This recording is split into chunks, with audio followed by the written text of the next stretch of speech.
got Pinny here. He is a realtor and he's going to share with us everything about his background, how he got started, and I'm going to ask some fun questions. Pinny and I met very recently, and I kind of twisted his arm into coming on the podcast.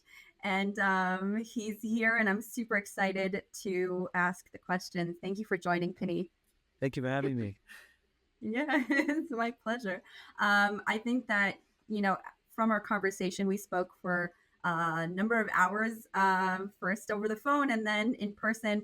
And I really loved everything that Penny, that you had to share. And I really focus on surrounding myself, I hope, with people who are like-minded, who really are stronger in their values and want to provide good things and help for those around them, and are giving of themselves first and foremost, not just focused on just the bottom line, the dollar amount. So really excited for this conversation. Thank you. Yeah. Okay, so tell me, what do people misunderstand about you the most? That's a really interesting question. Real estate as a whole, the way I understand it, it's so many layers, and I'm always constantly evolving and learning new things. And a lot of things, I guess people misunderstand about me is the way I handle the way I deal with my real estate business is definitely very unique and out of the box. And a lot of what I do is not the typical what's done out there. To point out, usually, a lot of agents go out, in the beginning they're told to door knock, and they're told to do a lot of these aggressive techniques that I built my brokerage to not go in that direction, and it's been very successful. Regarding the question per se, is I was originally, when I wanted to do real estate, everyone's like, you shouldn't do it, you're too much of a soft guy, and it's very aggressive and cutthroat. You're not going to make it out there. You're going to be destroyed. And then I kind of fell into it, and in the beginning, I did see what they were saying because I started from commercial. It just wasn't my niche. But then when I switched to residential, I did not take the aggressive tactic. I just took the just being myself, personable, and that kind of works for me. And I built my brokerage on that, and the agents that work under me are the same way, very personal. I love that. I love that so much because, like, in business, like you said, so oftentimes it's so cutthroat, and people think that that's the only way to run a business. And you're running a successful brokerage and showing an example to others that it can be done another way, right? That's what it takes. It takes to be the first, and to lead by example. So, and that's what I noticed about you also. I think that goes back to what I said before. I just like real people. So I think, to put it simply, you're just a real person. I appreciate it. I feel like sellers and buyers appreciate that, and they're not looking for someone to be what people call a salesperson, or an agent. The typical people get the idea of an agent or a salesperson is I actually had an agent that came to my office that wanted to come over on board with us, and the agent was like, she's like, I'm very good in convincing people to do things. I go, it's not going to be a good fit. But it's not what we do. That's not a salesman. That's not what we do. We try to give over the facts and educate and let them choose on their own and not feel that pressure. And I love that. Yeah. That's fantastic. What a fantastic philosophy. Wow. Wish there were more people like that. That's fantastic. Well, it helps me because I have less competition. So But the truth of the matter is and I say in my business, we really don't have competition. If you go out the way that I do it, is everyone brings something different to the table, and the high pressure sales pitch, um, in the world of sales, is whoever puts more pressure is a better salesperson, and and I feel like sales should be is just bring yourself to the table, and wherever somebody feels more connected to, whichever salesperson they feel more connected to, that's who they'll be drawn to. And if you go that way, there is no competition because everyone brings something else, something different to the table, and no every person, no, there's no two people alike. So actually, it would definitely be great if everybody would run with that. Right. Especially customers, clients, they can really feel if somebody's being transparent with them, if somebody's being honest. People have now such a good BS meter, Oh right? yes, it's. I feel like yeah, when the going gets tough, you see people's true colors, and if for some reason there's a flex, and there's that that push of you got to move fast and with intensity. You kind of see if the salesperson is really looking out for himself, or they're just educating and just propping them up and being their someone that's gonna be their extension of what they're looking for, instead of you know they have so much going against them. They just want to really have someone with them that's on their side, instead of Right. Somebody who has their back. yeah, someone who's got Yeah. their back. And there's so much, especially in real estate. There's a low supply, high demand, very cutthroat. A lot of agents, very few. There's a lot going against you. You know, at least they want to feel like they have somebody that's got their back. And Yeah. you said the BS meter. I think since it's so aggressive out there that people are just gave up and looking for somebody that's authentic for two reasons. Number one, they feel like the authentic person isn't going to get them to the because in other words, deal with what do you have. In other words, if you can't join them, if you can't beat them, join them. So sadly, I think we're getting to a place in sales or in general in life where this is what it is, and let me just get someone that's gonna be there for me as highly aggressive, cutthroat, and I want that person protecting me. In reality, that's not really what you need. What you need is to cut through all that is someone that's hardworking, honest, and and I guess when there's no like a lot of emotions going on, you could like kind of um, be more thoughtful and kind of come in with an angle out of the box, and not just like run with the crowd and just like everybody just like chaos. And I believe that when I've had clients come over to me and there's a lot of chaos and a lot going on around me, I strategized how do I set my buyer apart from everybody else, not just get my buyers to push up on their offers and numbers. How could I get them to set them apart from the others? And I do that with my brokerage and with my sellers and my buyers. That's what I try to do.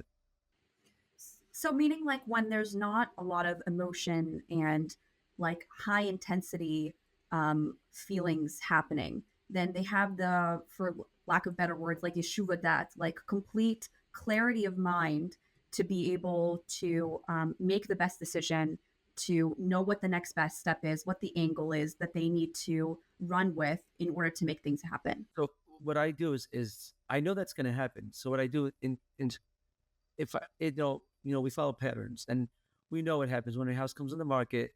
We know how certain agents are going to act, and we know what the typical. In other words, it's very predictable from patterns how an agent's going to react, the seller's agent, the listing agent, the buyers. There's a lot of chaos going. What I want to do is okay, I want to prepare the buyer beforehand. Okay, this is going to happen. A, B, C, D, F, G. Let's get yourself ready. So whatever happens, you're not going to be sit there just knee jerk reaction and just push up your offer higher. Let's strategize to make yourself a smarter buyer. How can you set yourself up in any given situation? So when something comes up, they can make a logical, clear decision on how to execute the next move, what to do, and be okay with it instead of just, you know, where everyone's expected the buyer just to keep on coming up. I don't think that's the way, and I think that's why we have these markets that are over, inflated, because people are nervous, and when they're nervous, everyone's like, just come up, come up, and you don't have a market that's true to itself, and buyers aren't necessarily making the right decisions that they're really happy with, and they think they are just by coming up. Now, I don't believe that's the way to go. I feel like sometimes it is, but coming from an educated decision, but not while it's happening. I feel like that's got to happen before. When it happens already, it should be like you could weather the storm because you learned how to ride the bike through the storm already, and I explained to them, this is going to happen. And pretty much nothing should come out of the nowhere where they don't know how to react, because I've been through so many situations. So and even if something comes out of the left field, hopefully I've been in such a situation I could right away educate, and it's something new that they're being educated on. It's not like, okay, let me throw 20 things on you right now. Right, you've already set the expectations in terms of what's going to happen and educated them on what to expect, so that, because buying a home or a space that you love, that you've fallen in love with, is very emotional, and especially now with the way that the inventory is, lack of inventory and prices, that it's even more emotional. So I really like that you do that you educate your clients first before you go into it, so that when they get there and there is something that happens, you can automatically pivot easier. Amazing. And as a realtor, what would you say is your strongest skill? Interesting. So I've noticed that my strongest skill would be when, again, bringing my buyers or my sellers to, I'm going against, again, it's a strong market, high demand, low supply, is trying to bring my buyers to the top. In other words, a bunch of buyers have a bunch of agents that they could choose, and like, why would they choose me? So what I try to do is try to find their strengths and their weaknesses, and be able to also read, where to put that. In other words, if I get to know somebody and I figure out, what would be a good match. So my idea is to find out which situation would best suit their needs based on their weakness and strengths. What they're looking for is the match, just like we have the shidduch match. So I call it the house match.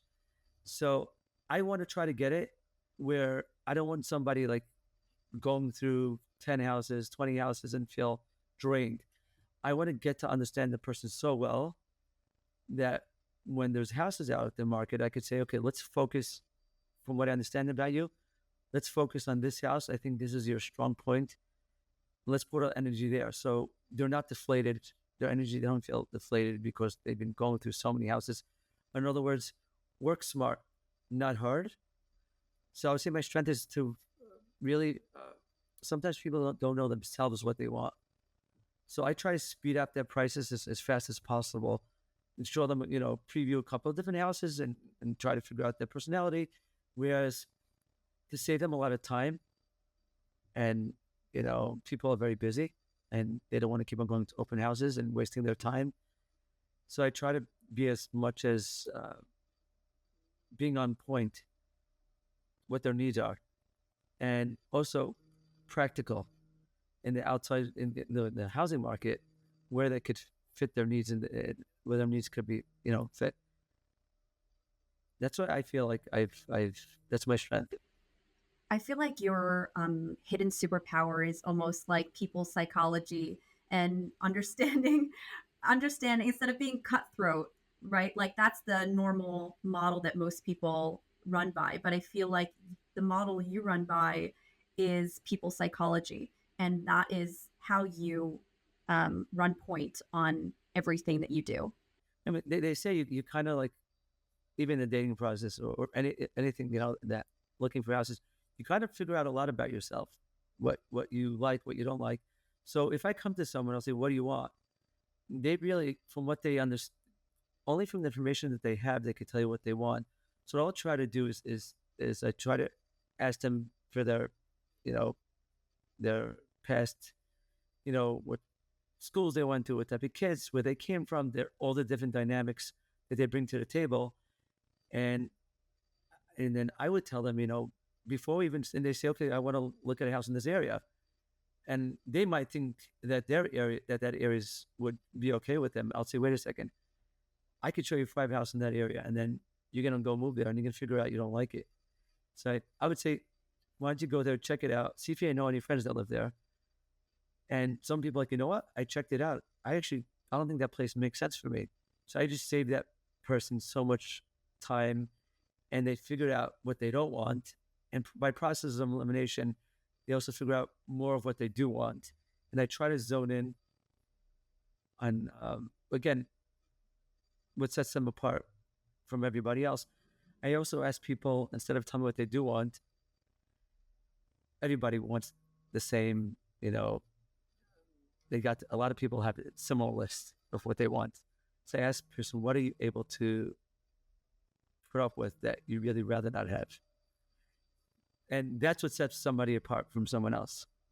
That's what really helps me navigate them. Again, beat the crowd out there that they're going up against. Is what are you okay with? And I had a listing yesterday. I took someone where nobody was there, and he's like, there's no like younger families moving to that area, and he's like, it's like, I like it. It's nice and quiet. I'm like, oh my gosh, that's for you, and it's affordable for him. I'm like, this is great. I'm like, you just set yourself apart with everybody else. And actually, right before I came on the podcast, they said they wanted to make an offer, and that made me feel like that's what I could bring to the table, is somebody who's priced out of the neighborhood, but what they're willing to give up on, they actually like that they want the peace and quiet and a little bit introverts, and it works for them. I would have, kept on showing them everything else out there and just wasted their time. I feel like you probably spend a little bit more, maybe a lot of bit more time with people, getting to really know them.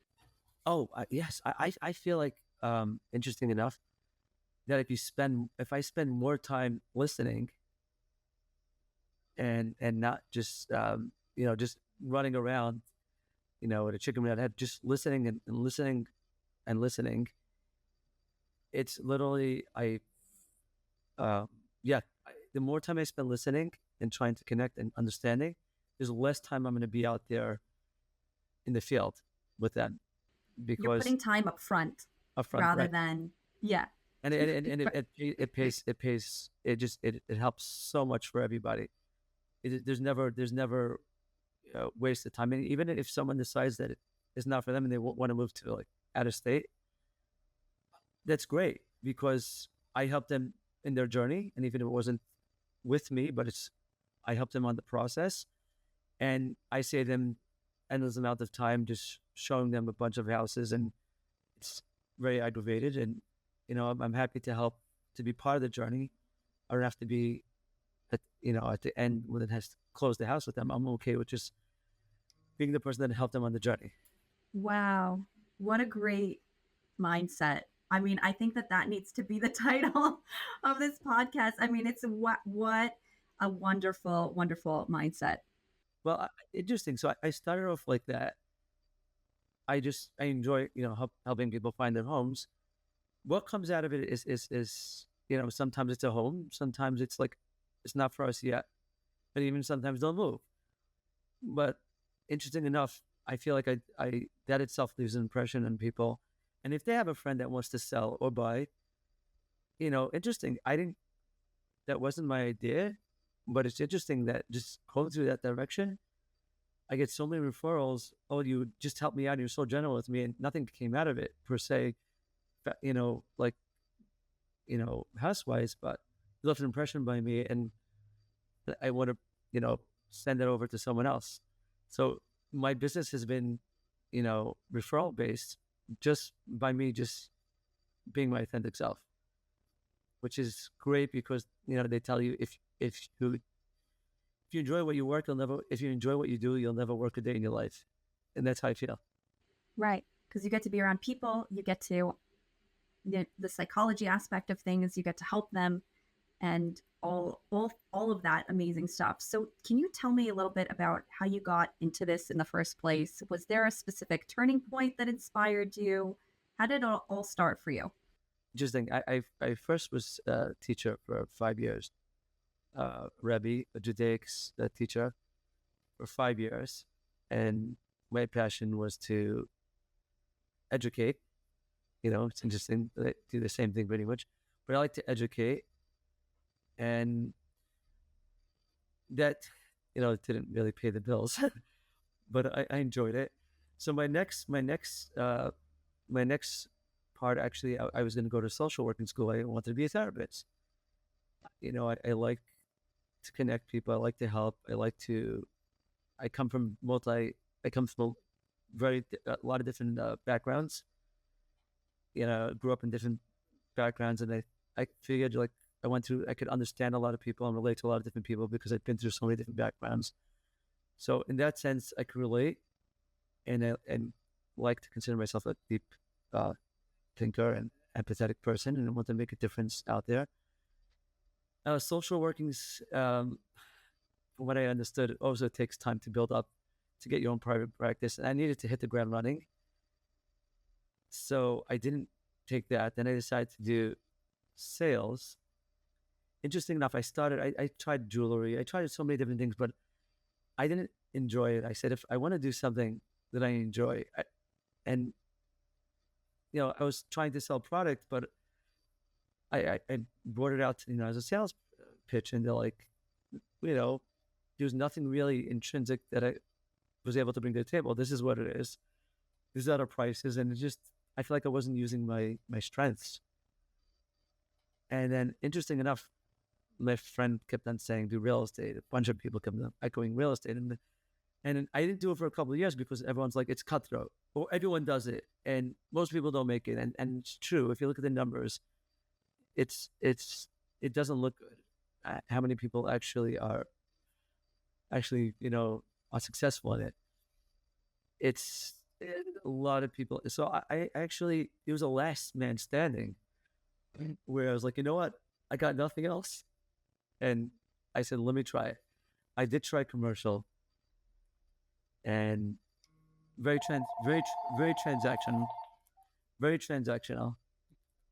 And I very transactional. So I didn't feel it. I was able to, like, it was great, a lot of connecting, a lot of, but again, I didn't feel that personal, the personal part of it that I went in for, which my passion was. There's it's nice taking a restaurant and like doing a restaurant. It's different than, putting someone in a home, taking a house and making someone a home. Interesting enough, it fell into my lap. I used to go to city every day, commercial, and it was very hard, the traveling and hustle bustle out there. I was like right in the rat race. One time I was just walking home and somebody was making a yard sale. I'm like, I don't know, I did 1+1. I'm like, yard sale? Like, are you looking to sell? It's like, yeah. It's like, but I'm thinking about using someone else. And I just schmoozed with him, and I never sold one house before. And I don't know why. He was a real nice gentleman. We connected. He's like, you know what? I'll give you a shot. You sound like a nice guy. I don't know. I don't know. Oh my gosh. I don't know why he gave me a shot. I had nothing to bring to the table, other than other than give me a shot. And I'll never forget him. I had I had no I had no I had no experience in residential. I had zero experience in residential, but I just said, you know what, I'm gonna put my heart and soul into this guy, into this house. It's my first house. It's my first time, it's my first impression, everlasting. The community that I live in is a very close knit. It's a community. Everybody knows each other. Everybody built themselves up from the top. They immigrants that literally came in and started from the bottom up, which I really appreciated because it makes a certain person out of you. And I like that. And when I met this person, I'm like, I related in that sense. And he liked that I was starting, and I had actually I got my office like this too. I was actually had this my office. I was supposed to be a rental that I was doing, and he's like, it was a nice old Italian couple, and they started crying. They said, you remind me of us when we came from Italy, and we came with nothing, and we started from the bottom up. And I was renting somewhere else, but it was a short-term lease. He turns to me, he's like, I want you to take us over here, and I want you to take this lease, and you remind me of us. And he, with tears, he would make, and I'm like, wow. That's when I took over this office, and again, going back to this first client of mine, it went beautiful. I mean, right after I sold the house, I had so many learning experiences just in one house, because I right away felt the buyer market, I felt the seller market, I was in tune to it, I was able to feel what's needed, what's wanted. He right away had a relative and a friend that he sent me to, and that friend sent to another friend.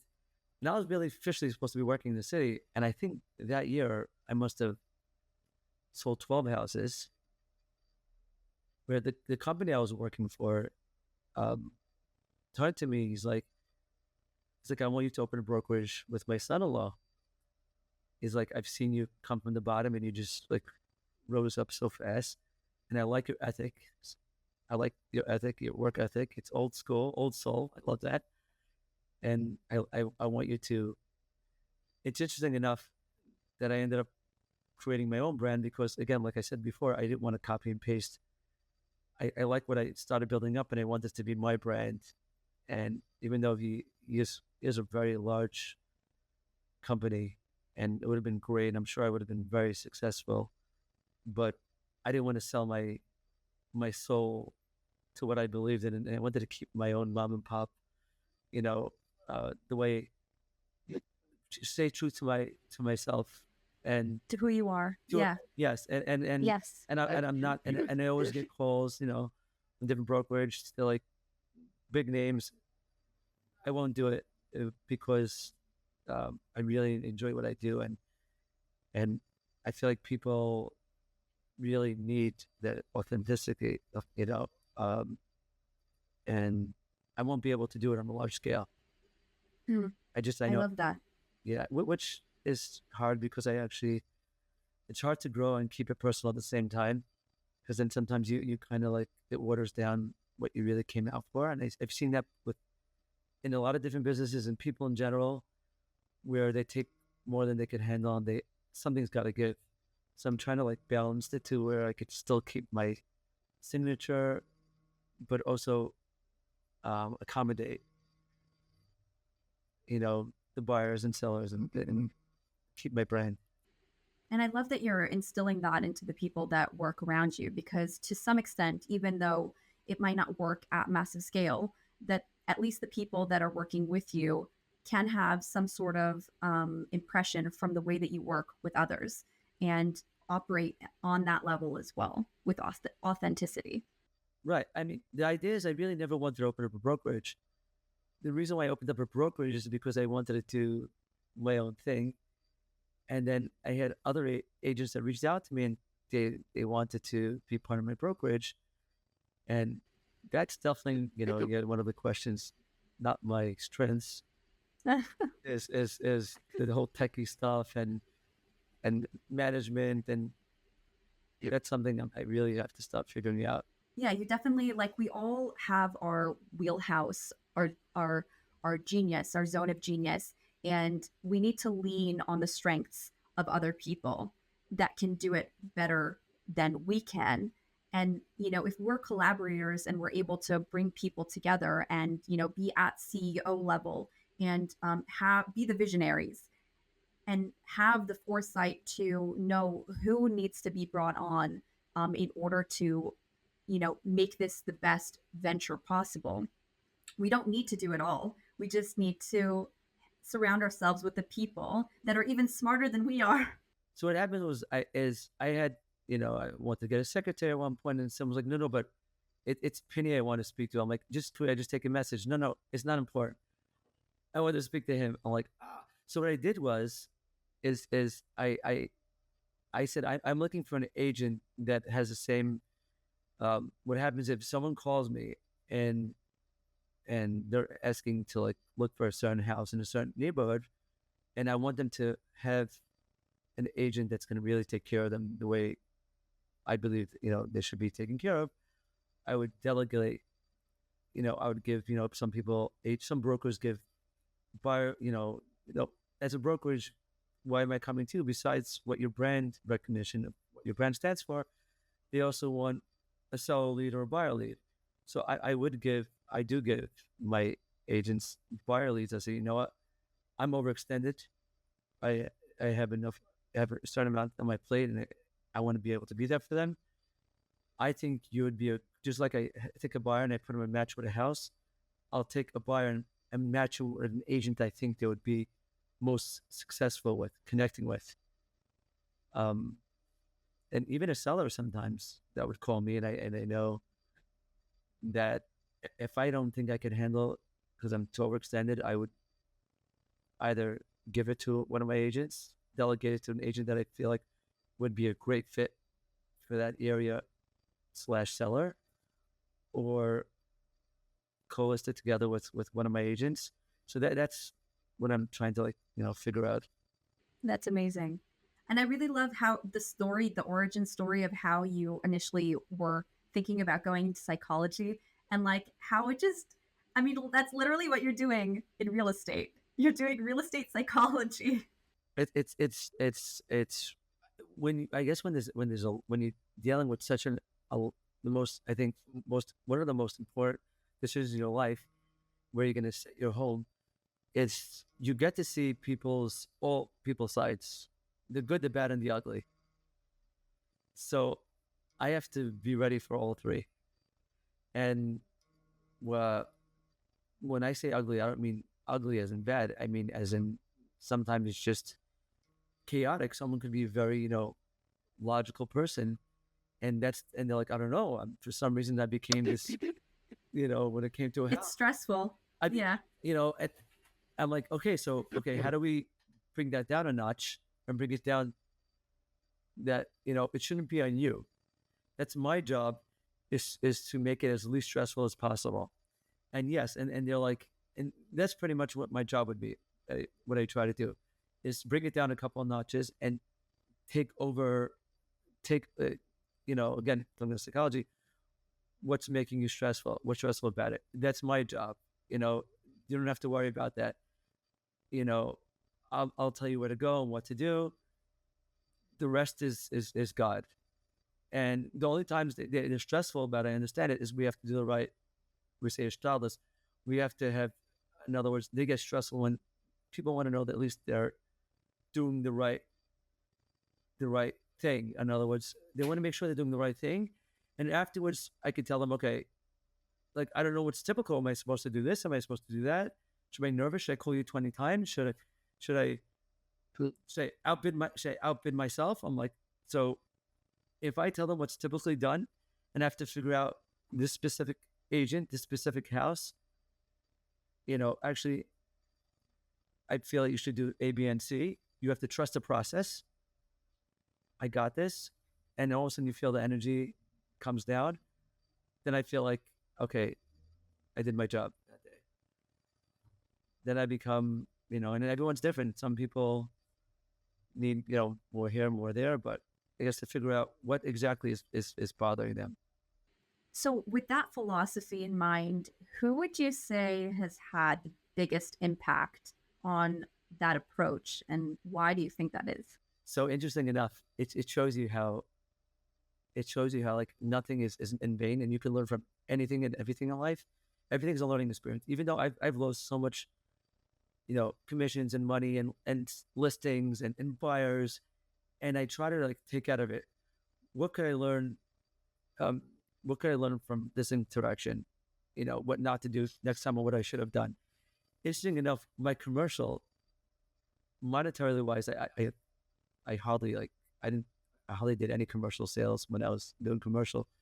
But the person that I learned under was an older guy, and he was old school, work ethic, very friendly, very very rigid. Which I had to be there. Officially real estate agent, you get your own hours, do your own thing, and I wanted to have that flexibility. He wouldn't let me do that. I had to be there in the city at 9 o'clock, and I wouldn't push back on him because I needed that. In my end, I needed that type of rigidity, you know. But he was very friendly with the locals, and the way he spoke, and he brought knowledge to the table. There's always a sense of calm, and people just liked his energy, and they just wherever we went, people came over to him, and he didn't have to do anything. He just was there, and his energy was as such. And I learned a lot from him, and I learned from this specific guy was was my guru, and I just followed him around and listened and watched everything he did. And I didn't, again, not copied him. We always have to be ourselves, but his work ethic, his being honest and authentic, that um, it strengthened me that showed me that it's not true, what's out there, that, best to be aggressive. And he was in the middle of it all in the city. That's 10 times more aggressive than what I have in the residential sector. And what we call, there's so many open listings over there. There's a lot more, you know, that you're going against in the city. And that's where I had to learn from him. You are a sponge to everything. Yeah, to everything that, I mean, the person halomed mechavero, right? The person that's wise is the person that learns from his friend, not copies, like you said, but somebody who learns from whoever it is. From our kids, we learn, right? We learn, and he was a leader, and I felt so humbled, for him to take me on, and he saw in me what I didn't even see in me, and he pushed me, and I pushed myself, and I didn't realize that I wasn't even going to stay there. I didn't realize that I was just being prepped for, later down the line, being on my own, and it was a blessing. I love that he let you do that too. Like, not let, but like encouraged you also, like saw your potential. I think that's what you mentioned earlier. Was that him that encouraged you to Yes, he saw that it was a far drive. He also saw that I had a lot what he had, but he was more of commercial, like numbers, and you know he had that type of, it's a different personality, commercial. And he saw that. Interesting. I feel like if you just like let go and you just put your best foot forward, whatever's meant for you just gravitates to you. And I just, at that point, I didn't know what was best for me. I was just trying my best in what I had. And residential, I guess, it just, like I said, I was just walking home one day. It just happens. It happened naturally. I didn't ask for it. I didn't push for it. It came to me. And naturally I weaned myself off of there, and then I worked for someone else. And then naturally that left over now my own brokerage, and I feel like I'm just going to keep on trying my best and putting my best foot forward and just following, where the energy takes me and just keep on going. How would you say the market has changed since you first started? Like, how many years ago was that, and how has it changed since? Interesting enough, everybody complains when the market, you know, tanks or does something crazy like COVID. And now I actually really, really, when that happens, I find myself, I, I feel like it separates you from everybody else. In other words, when the market's strong, everyone's doing amazing, and you don't have to be an amazing agent, and you don't have to be totally in tune. Everyone's doing great. What happens is you want to see your strengths is when you get shook, when the market shakes, then I feel like that's when the people that whatever like that's when the goods are separated from the typical your typical agent or anything in any job. So there's less houses on the market now. There's high interest rates. All it means is that you have to just bring more of your game, bring more authenticity, and people are looking for more. Okay, I have to find a better edge because it's a tough market. So again, that's what I try. That's what I do on a daily. That means when just like I prepare my buyers for when chaos happens, when a listing happens, I'm already prepared.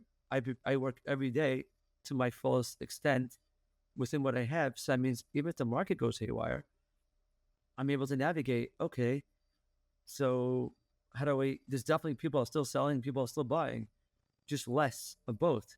How do I set myself apart? Just like I'm asking my buyers to setting themselves apart, I just copy and paste the same thing, and I don't feel at all. I don't feel the when people COVID or now.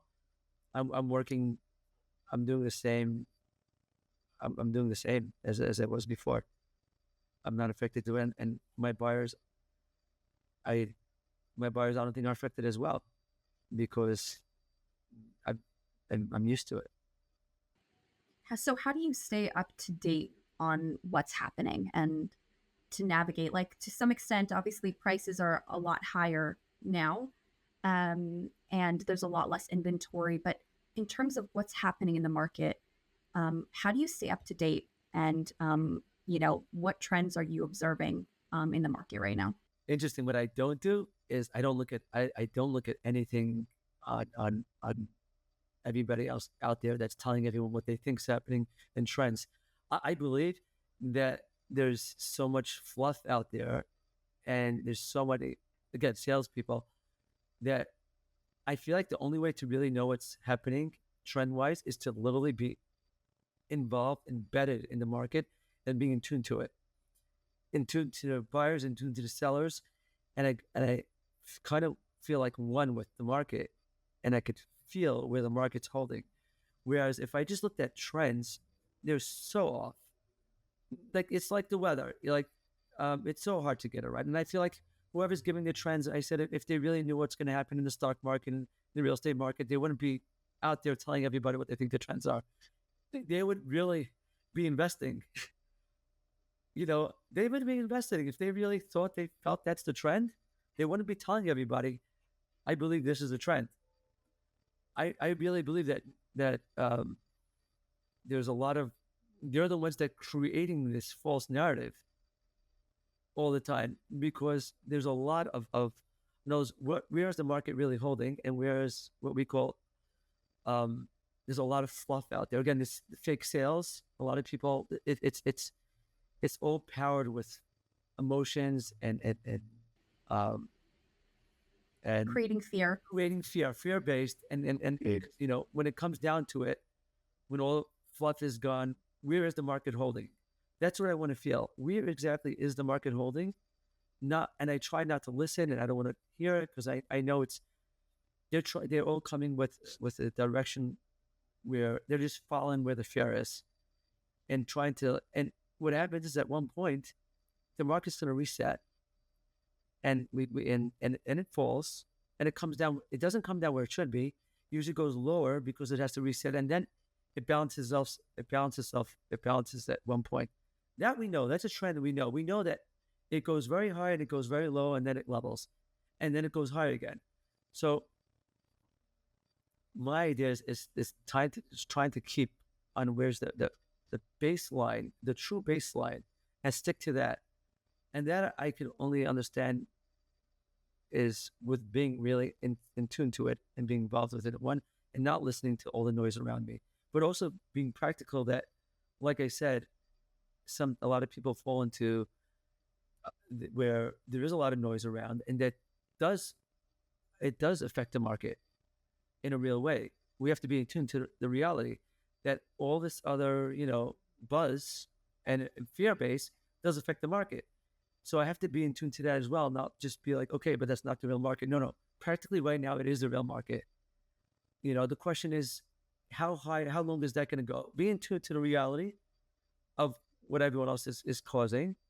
But however, also being attuned to that's not going to last. We don't know how long it's not going to last, but we know it's not going to last. Where's the base? Because there's so much fear going on, you kind of lose your base.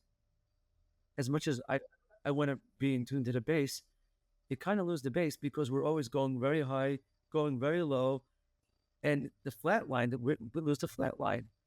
So that's really it's I'm trying to figure out, you know, um, again, if you can't, I can't go against a whole market. I have to be in tune to it too. But I try as much as possible when I'm in it.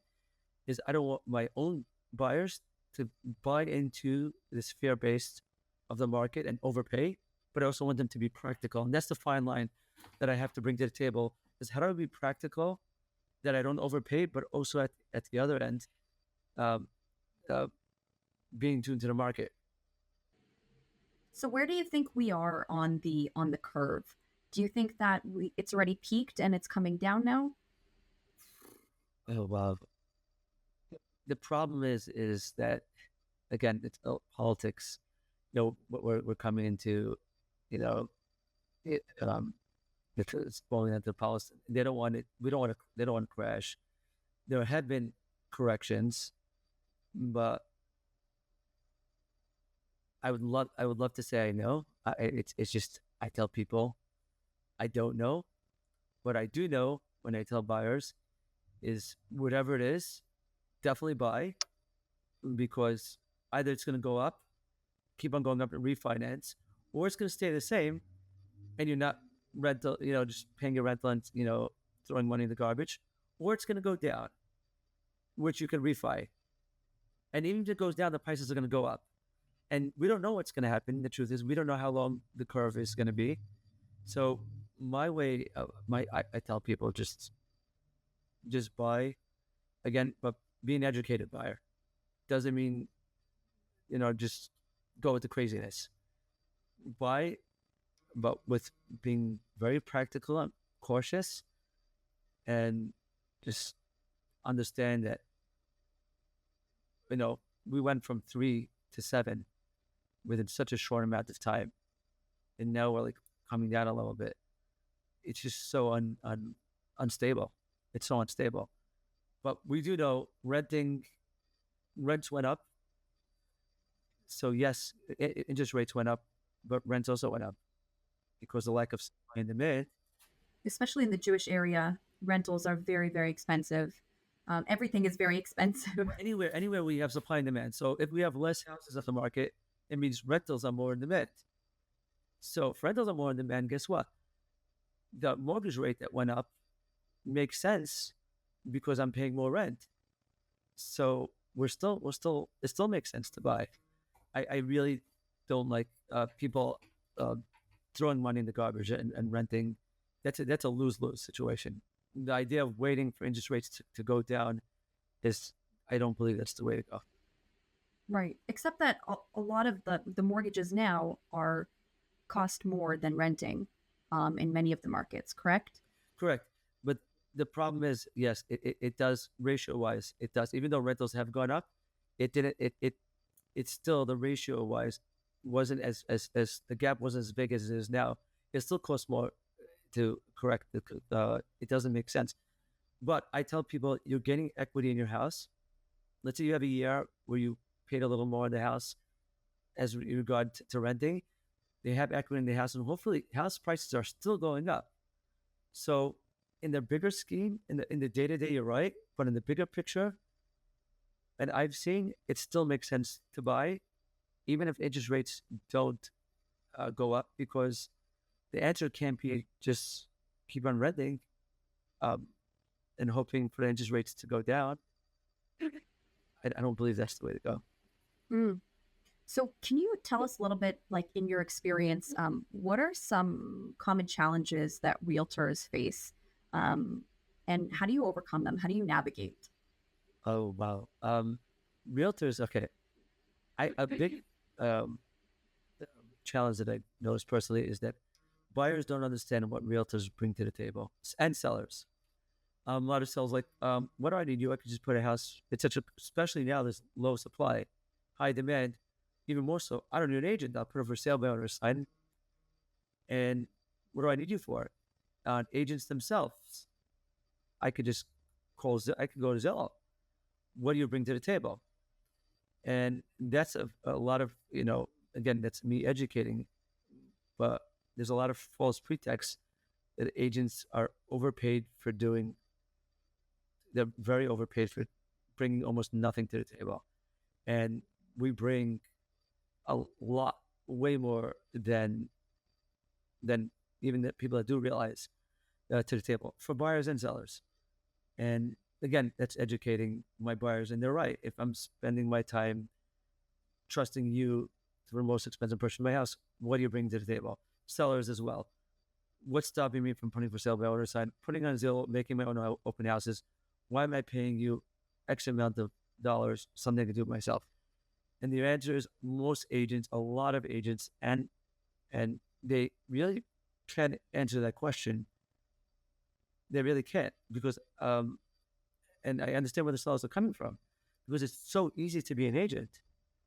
It's literally a course. It's like other jobs you could go to, you get your bachelor's and you could spend so much money and time in college and you're making yay certain amount. You're making a salary, whereas you could sell a house and make the same salary with taking a course. That's wow. So you have to really explain what you're bringing to the table.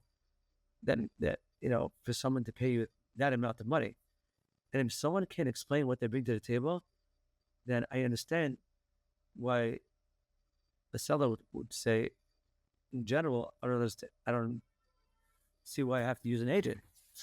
And I understand them, and I explain to them, I totally understand what your preservation is, and let me explain to you what we bring to the table, and to the buyer as well. But really, that's my answer. Would you say that technology like Zillow or other technologies have really disrupted the industry? They have for uneducated sellers. It means that all we have to do. What I agree, it means that agents are should be more held to what they're saying, what they bring to the table, because more and more so, like there's a lot of other jobs that computers have taken over. But when it comes to sales, a good salesman, everything is what they bring to the table is what they talk. If yes, technology has come over, and sales technology should never be able to take over sales. If the salesperson brings to the table what they're supposed to bring, there is no competition. A computer shouldn't be able to take over a salesperson. If they are, that means the salesperson isn't doing what they're supposed to do. Not that there's a gap that the internet is filling that a salesperson can't fill.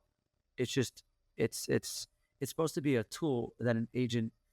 It's supposed to be a tool that an agent uses for part of his sales pitch, but it shouldn't be the tool at all. Like it can't take over negotiation. No, it So, can't. No, it can't. It's just like a therapist. We said it before, a therapist, and yeah, it's you know we shouldn't. We're never going to have therapists. You have these robots that they're all of a sudden therapists and they can sit down and talk to you. It's and wave their hand, yes, yes, yes. This certain type of, and I don't call it therapist sales, but it's there's a lot of value that's brought on the table that no computer or no technology will ever take over. And hopefully, people understand that.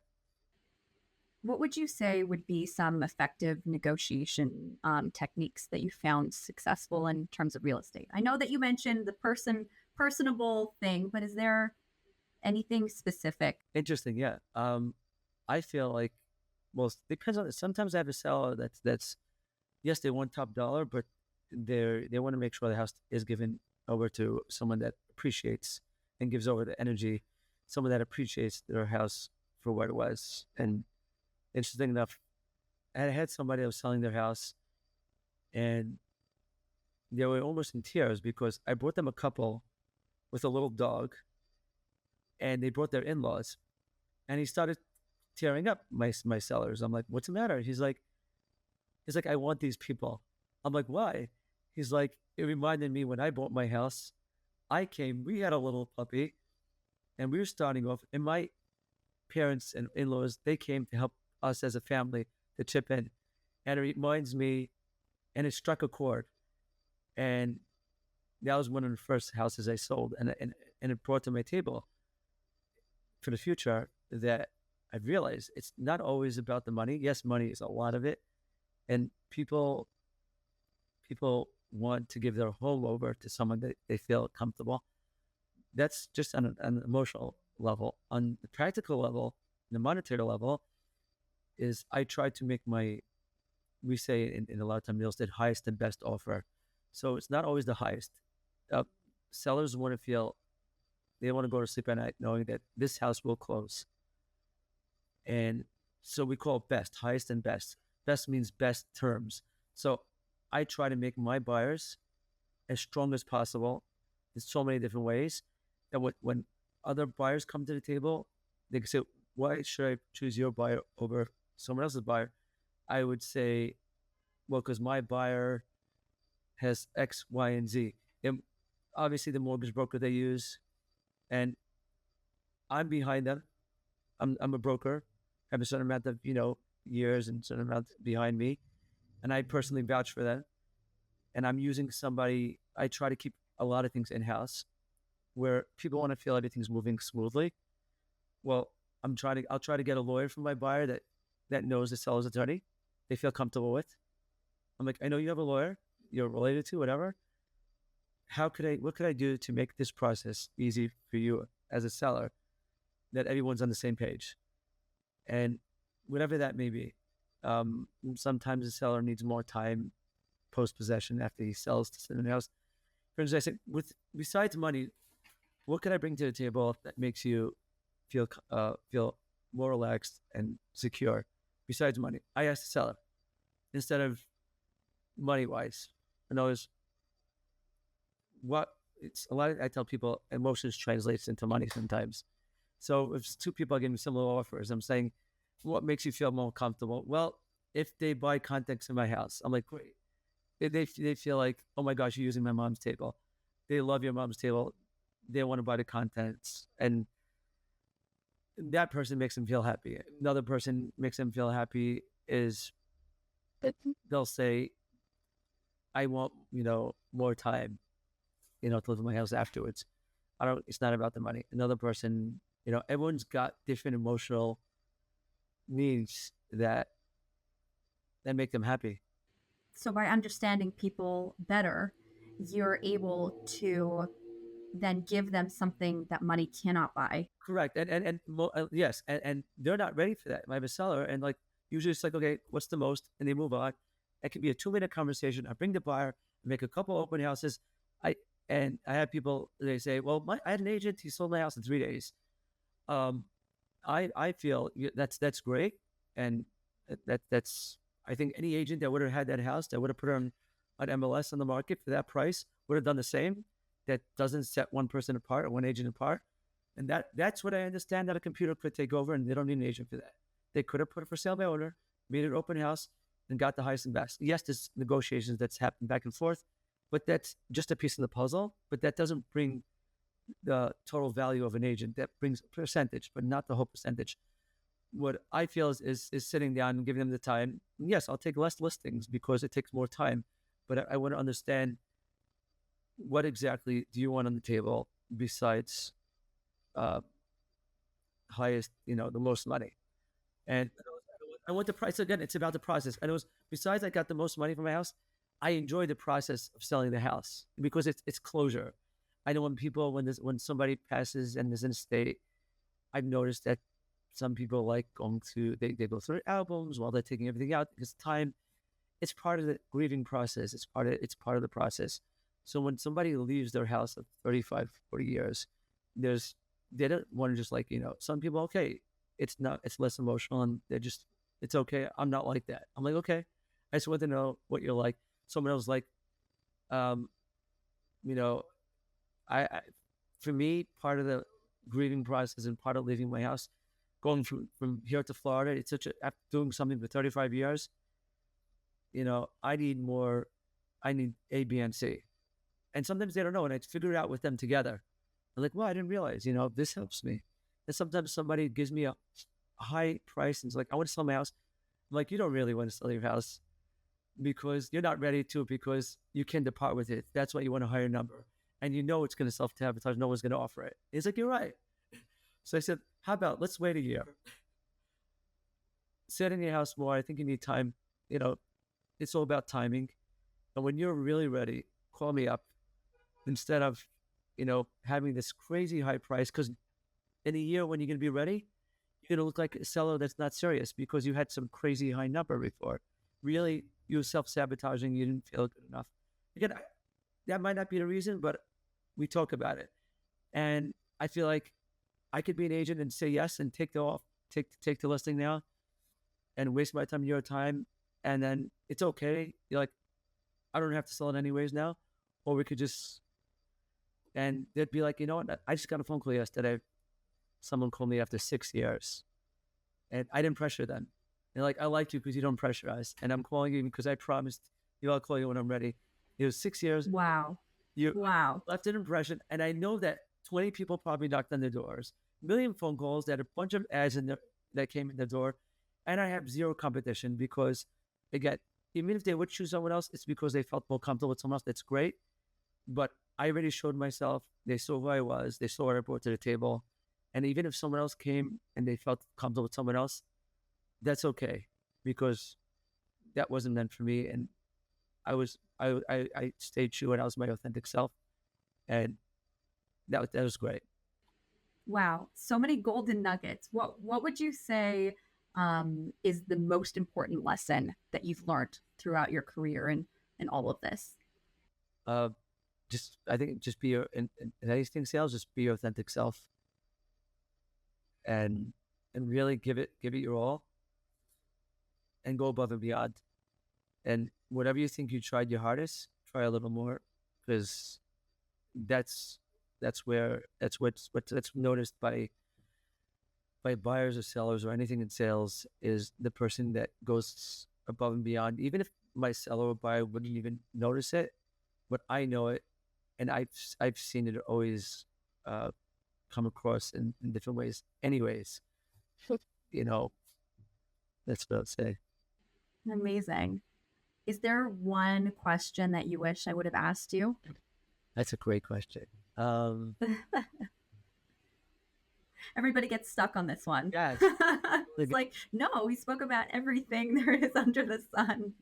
I guess you've touched on it before. Is what do I feel like I have to? What should I be working on? So obviously, I don't like to go deep on that because it's it's hard because it would be time taking out of the clients. I have so much, I'm so busy with my clients and buyers and sellers. Sometimes it's good to be objectively, okay, I have to take out time and what do I have to work on? And growth is unfamiliarity and it's uncomfortable. But I don't like, obviously, talking about it as much because then it's something. It's vulnerable. It's vulnerable. It's really bad. It's being Yes. vulnerable. And it's also, it's okay because everyone's got things that they have to work on. But I do have a lot of, you mentioned one of your questions before. What is criticism that people have had of me that I definitely take is that I don't answer my phone a lot. It's because I could find myself speaking to someone for an hour because I want them to understand what I'm giving over. And then I just do 6 phone calls that I didn't answer. And there are 6, real estate and sales is very time sensitive. If you don't pick up that phone, they'll get insecure and they'll call up someone else right away because they feel like that house was gone between that hour. In their head, the house was gone. And I have to figure out how to balance my time and, not to be as pretentious as I feel like I am. And I think that goes so much to your personality in being transparent because somebody who's not growing and not improving can't adapt to everything that comes at them in life. And so, and if you don't know what your weaknesses are, then you won't be able to adapt, change, and grow accordingly. So it's fantastic.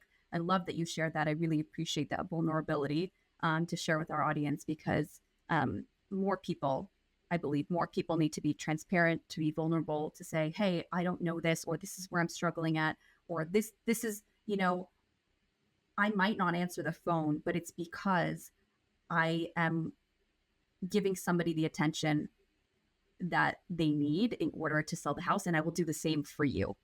right. I do say that with my, my like, oh my gosh, I can't get a hold of you. I'm like, you're going to like that if I'm actually selling your house. Cause like I'm that, but I've noticed obviously, that's great.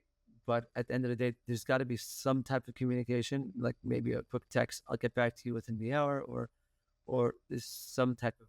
They have to find a way to communicate and still be there, and I'm just working on it.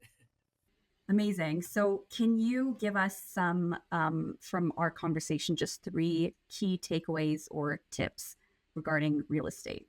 Okay. Sure. Try not to listen to the outside buzz of where the market's going, or coming, or not going. Definitely buy. Buy. Into buy. Real estate agents do bring a lot to the table. Get to know your real estate agent, whoever it is. Definitely, you have a right to question and make sure you feel you're being taken care of. Also, be your authentic self, even as a buyer or as a seller. This is just put everything on the table. It just helps us do what we do. That's amazing. Penny, it was such a pleasure speaking with you. Where can our audience find you? I have a website, pinnyrealty.com. Amazing. We'll link that in the show notes. Thank you so much. Thank you so much for being here. It was a pleasure. Thank you. Have to have you again soon. Hey, come on.